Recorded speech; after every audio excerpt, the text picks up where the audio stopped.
Think about the last time you said yes when you really wanted to say no. Maybe it was taking on extra work when you were already overwhelmed. Maybe it was attending an event you had no interest in. Now ask yourself, why did you say yes? Most of us believe that saying no makes us selfish, difficult, or uncaring. But what if I told you that your inability to say no isn't making you a better person? It's actually preventing you from becoming one. The concept of boundaries isn't new, but our understanding of why they matter has evolved significantly. In the 1970s and 80s, psychologists began studying what they called self-differentiation, the ability to maintain your own sense of self while staying connected to others. What they found was striking. People who couldn't set boundaries weren't just stressed, they showed measurable differences in how their brains and bodies responded to demands. Research from the University of California found that people who consistently failed to set boundaries had elevated cortisol levels throughout the day, similar to what we see in chronic stress conditions. But here's what's particularly interesting. Saying no isn't just about reducing stress, it's about something more fundamental to how our minds work.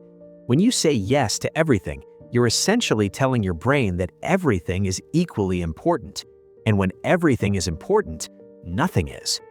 Neuroscientist Daniel Levitin explains this as decision fatigue. Every choice you make depletes your cognitive resources. But what most people don't realize is that saying yes when you mean no creates a unique form of cognitive dissonance. Your conscious mind commits to one thing, while your unconscious mind knows you're violating your own priorities. This internal conflict drains mental energy far more than a simple decision ever could. So what's actually happening in your brain when you fail to set boundaries? Think of your mental resources like a battery. Every commitment, every task, every obligation draws power from that battery. But here's the crucial part. Not all draws are equal. When you commit to something aligned with your values and priorities, your brain processes it efficiently. But when you say yes to something that conflicts with what you actually want or need, your brain has to work overtime. It's running two programs simultaneously, the task itself and the constant background process of managing the resentment, guilt, or frustration that comes from doing something you didn't want to do. There's a neural structure called the anterior cingulate cortex that's particularly relevant here. This region helps detect conflicts between our actions and our intentions. When you say yes but mean no, this area lights up with activity, essentially sounding an alarm that something isn't right.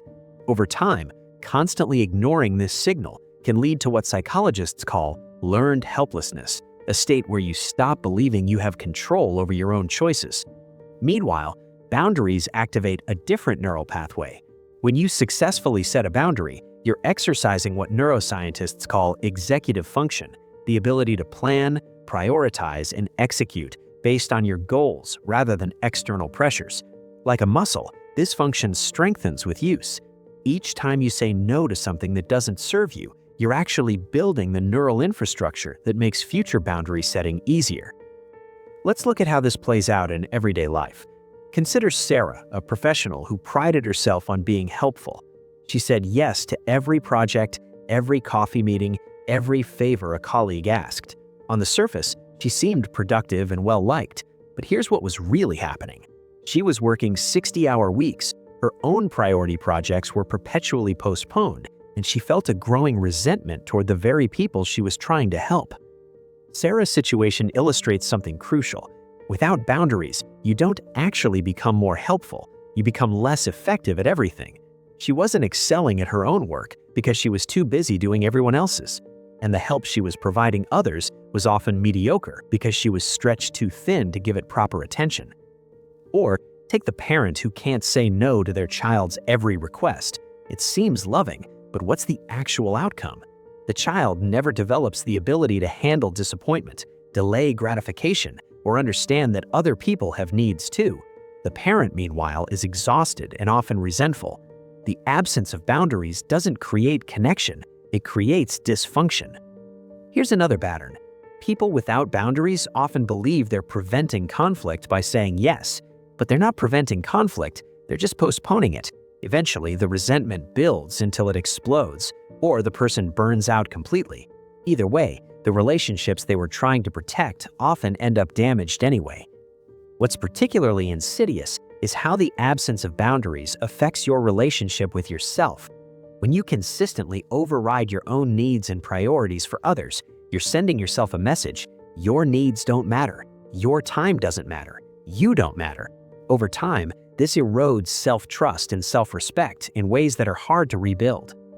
So how do you actually develop the ability to set boundaries without guilt?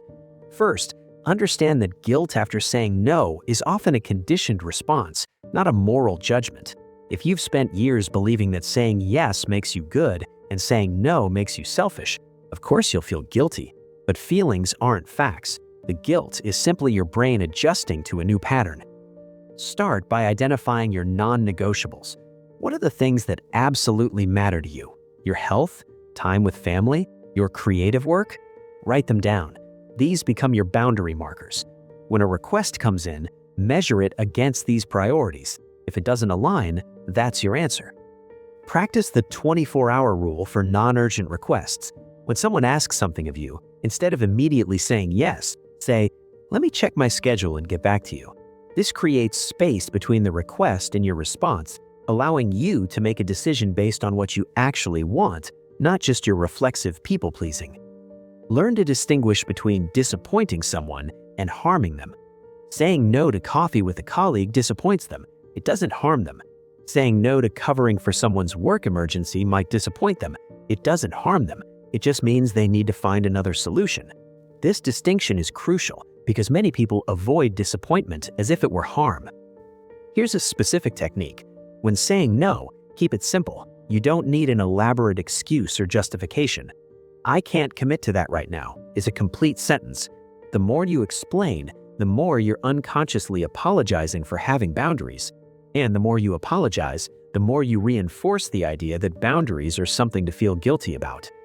Also, pay attention to the pattern of who you can't say no to. Is it everyone, or is it specific people? Often our boundary issues aren't universal, they're relational. Understanding this can help you address the root cause, which might be a specific relationship dynamic rather than a general inability to set limits. Finally, reframe what saying no means. You're not rejecting the person, you're protecting your capacity to do what actually matters. Every no to something unimportant is a yes to something that aligns with your values and goals. Without boundaries, you're essentially letting everyone else set your priorities for you. So let's return to that opening question. Why do you say yes when you really wanted to say no? For most people, it comes down to a fundamental misunderstanding of what makes us valuable to others and to ourselves. We think our worth lies in our willingness to sacrifice our needs for everyone else's. But this isn't generosity, it's self-abandonment. The research is clear. People who set healthy boundaries aren't less connected or less caring. They're more present in the commitments they do make. They're more effective because they're not spread impossibly thin. They have better relationships because those relationships are built on honesty rather than hidden resentment. Your brain is designed to protect your resources, to prioritize what matters, to maintain coherence between your values and your actions. When you ignore this design by saying yes to everything, you're not just being kind, you're actively working against your own psychological architecture. Boundaries aren't walls that keep people out. They're the framework that allows you to engage with the world from a place of strength rather than depletion. They're how you signal to yourself and others what you stand for, what matters to you, what you're actually available for. The power of saying no isn't about becoming selfish or closed off. It's about becoming deliberate. It's about recognizing that your time, energy, and attention are finite resources that deserve to be invested wisely. And it's about understanding that the person you most need to stop disappointing isn't everyone else, it's yourself.